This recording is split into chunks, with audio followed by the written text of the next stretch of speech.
Tanner Hall here, 35 years young, almost 36 years old, free skier, free rider. And yeah, probably my favorite skiers back in the day. Like, that's a tough one for me.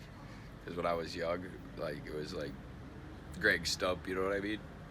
So I'd probably have to say, like, Plank first and foremost. Because that was, I don't know, when I was like 10 years old, dude, there were no ski movies like how we're making them now, right? And so Plank was kind of on that forefront. And you had two skiers alike back in the day almost. And how I took it, you know, you're either a Scott Schmidt fan or a Plank fan. And for me, I just gravitated towards the dude with a huge mohawk, bebop, mono skiing, a bunch of moguls, leather jacket, smoking cigarettes and shit. I was like, kind of a no-brainer, you know. But as time went on a little bit, there was one skier that when I started skiing bumps and hitting a lot more jumps, this dude from Montana named Mickey Price. I don't know. You can kind of know him. I don't know, he was in some Warren Miller stuff, but for me it was like when no cameras around, and like he was the first dude doing, the first day I ever saw him, it was at Lost Trail at a mogul event, my second mogul event ever, and he had like Montana mogul skiing, you know what I mean? When we set up the courses, it's like Mickey, Tony, Donovan, all these like the older heads that were like really good at mogul skiing, they'd be setting up the jumps and stuff. So the day before, it was a big pow day. We had set the course, these dudes had finished the jump, and Mickey went up just to hit it the first time, and he threw the most gigantic backflip I've ever fucking seen to this day, almost like off a littler jump, and he sent it so far deep, he landed with like 2 bumps left. And right from that day, it was insane, because I missed the first mogul contest of the year, and Mickey ended up beating Plake, and then Plake came to my first mogul contest I ever did at Big Mountain, but Mickey didn't. So the big talk was that Glenn Plake got second and Mickey got first.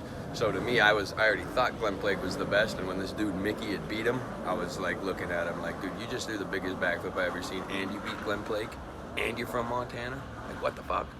So that's pretty much the jump off. And now you get to this day and just kind of like, I don't know, there's too many good skiers out there now, and there's so much that you can, you know, watch, in so many different styles. And the styles that I've gravitated towards is like Evan Rapps and, you know, C.R. Johnson, and the younger generation, you know, Henrik, Phil, you know, Noah, Ahmet, Hornbeck.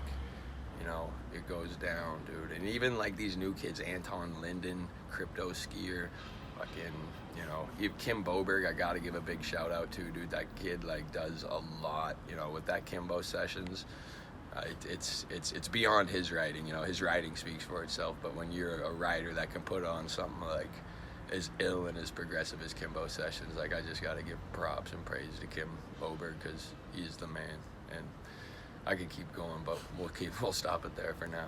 Yeah, and obviously, like, fucking forgot one name, and it was a hard name to forget, but Candide, you know, especially when I was younger, like, hearing him, when I first saw Chad's Gap the first time ever, and I heard that this kid had did it the year before when he was 16, and I was 16 at the time, and I saw that jump. It didn't even make sense to me, because no way when I first saw Chad's was I even like, dude, I'm not even, I think I was like at 90 pounds or something.